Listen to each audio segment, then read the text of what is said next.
These people are efficient, professional, compulsive consumers.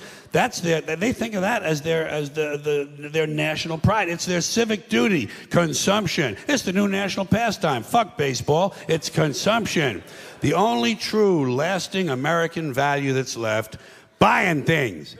Buying things. People spending money they don't have on things they don't need. Money they don't have on things they don't need. So they can max out their credit cards and spend the rest of their lives paying 18% interest on something that costs $12.50. And they didn't like it when they got it home anyway. Not too bright, folks. Not too fucking bright. But if you talk to one of them about this, if you isolate one of them, you sit them down rationally, you talk to them about the low IQs and the dumb behavior and the bad decisions, right away they start talking about education. That's the big answer to everything. Education. They say we need more money for education. We need more books, more teachers, more classrooms, more schools. We need more testing for the kids. You say to them, well, you know, we've tried all of that and the kids still can't pass the test. They say, oh, don't you worry about that. We're going to lower the passing grades. And that's what they do in a lot of these schools now. They lower the passing grades so more kids can pass. More kids pass, the school looks good, everybody's happy, the IQ of the country slips another 2 or 3 points, and pretty soon all you'll need to get into college is a fucking pencil. Got a pencil? Get the fuck in there, it's physics. Then everyone wonders why 17 other countries graduate more scientists than we do. Education. Politicians know that word. They use it on you. Politicians have traditionally hidden behind 3 things: the flag, the Bible, and children. No child left behind. No child left behind. Oh, really? Well, it wasn't long ago you were talking about giving kids a head start. Head start, left behind. Someone's losing fucking ground here. But there's a reason. There's a reason. There's a reason for this. There's a reason education sucks, and it's the same reason that it will never, ever, ever be fixed. It's never going to get any better. Don't look for it. Be happy with what you got. Because the owners of this country don't want that.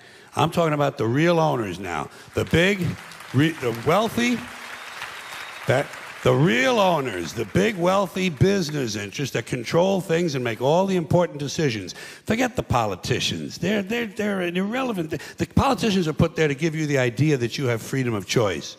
You don't. You have no choice. You have owners. They own you. They own everything. They own all the important land. They own and control the corporations. They've long since bought and paid for the Senate, the Congress, the state houses, the city halls. They got the judges in their back pockets. And they own all the big all the big media companies, so they control just about all of the news and information you get to hear. They got you by the balls. They spend billions of dollars every year lobbying to get what they want. Well, we know what they want. They want more for themselves and less for everybody else. But I'll tell you what they don't want. They don't want a population of citizens capable of critical thinking. They don't want well-informed, well-educated people capable of critical thinking. They're not interested in that. That doesn't help them. That's against their interest. That's right. You know something? They don't want people who are smart enough to sit around the kitchen table and figure out how badly they're getting fucked by a system that threw them overboard 30 fucking years ago. They don't want that. You know what they want? They want obedient workers. Obedient workers. People who are just smart enough to run the machines and do the paperwork, and just dumb enough to passively accept all these increasingly shittier jobs with the lower pay, the longer hours, the reduced benefits, the end of overtime, and the vanishing pension that disappears the minute you go to collect it. And now they're coming for your Social Security money. They want your fucking retirement money. They want it back, so they can give it to their criminal friends on Wall Street. And you know something? They'll get it. They'll get it all from you sooner or later, because they own this fucking place. It's a big club, and you ain't in it. You and I are not in the big club. And by the way, it's the same big club they use to beat you over the head with all day long when they tell you what to believe. All day long, beating you over the head in their media, telling you what to believe, what to think, and what to buy. The table is tilted, folks. The game is rigged. And nobody seems to notice. Nobody seems to care. Good, honest, hard-working people, white collar, blue collar, doesn't matter what color shirt you have on. Good, honest, hard-working people continue. These are people of modest means. Continue to elect these rich cocksuckers who don't give a fuck about them. They don't give a fuck about you. They don't give a fuck about you. They don't care about you at all. At all. At all. Man, you know?